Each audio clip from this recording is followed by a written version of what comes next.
Powered by NBC bearings, భారతదేశపు మొట్టమొదటి bearing తయారుదారు. Future city భవిష్యత్ తరాల కోసం 10 ఏళ్లు అవకాశం ఇవ్వాలన్న రేవంత్.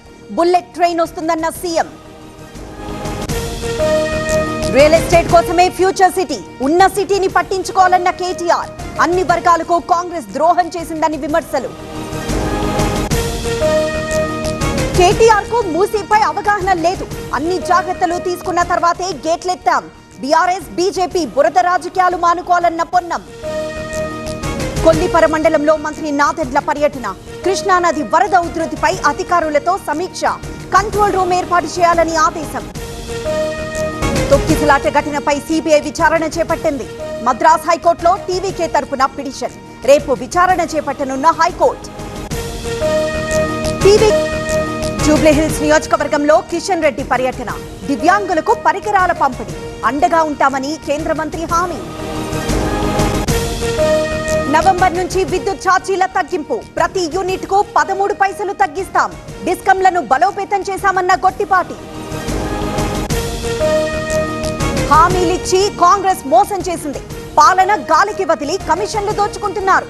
నిలదీస్తే కేసులు పెడుతున్నారన్న జగదీష్ రెడ్డి. చిరంజీవిపై మాట్లాడితే జనసేన ఏం చేస్తోంది? మెంటల్ సర్టిఫికేట్ ఉన్న ఎమ్మెల్యే బాలకృష్ణ. వైఎస్ కుటుంబం కాపాడిందన్న కారుమూరి. హిందూ ధర్మాన్ని నాశనం చేయడానికి కుట్రలు. తిరుమల గురించి మాట్లాడే అర్హత షర్మిలకు లేదు. హిందువులకు క్షమాపణ చెప్పాలన్న భానుప్రకాష్.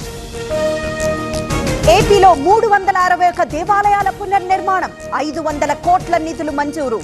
ఆలయాలను అభివృద్ధి చేస్తామన్న మంత్రి ఆనం.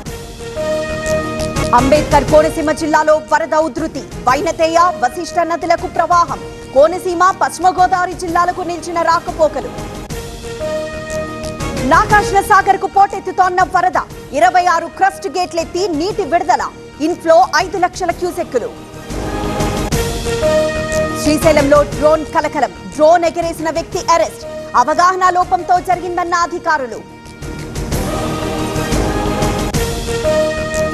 మహారాష్ట్రలో భారీ వర్షాలు. థానేలో పొంగి పొర్లుతున్న వాగులు. రవాణాకు ఆటంకాలు. గరుడ వాహన సేవకు తరలి వస్తున్న భక్తులు. తిరుమలకు క్యూ కడుతున్న వాహనాలు. ఇప్పటికే కొండపై రద్దీ. వన్యప్రాణుల అక్రమ రవాణా. శంషాబాద్ ఎయిర్పోర్ట్ లో ఒకరి అరెస్ట్. తిరిగి బ్యాంకాక్ కు వన్యప్రాణుల తరలింపు. ఆగ్రాలో స్వామి చైతన్యానంద అరెస్ట్. లైంగిక వేధింపుల కేసులో ఆరోపణలు. విచారిస్తున్న ఢిల్లీ పోలీసులు. భారత్ లో ఆసియా కప్ ఫీవర్. పాకిస్తాన్ పై గెలిచి తీరాలంటున్న అభిమానులు. రాత్రికి దుబాయ్ వేదికగా title fight. Powered by NBC bearings, భారతదేశపు మొట్టమొదటి బేరింగ్ తయారుదారు.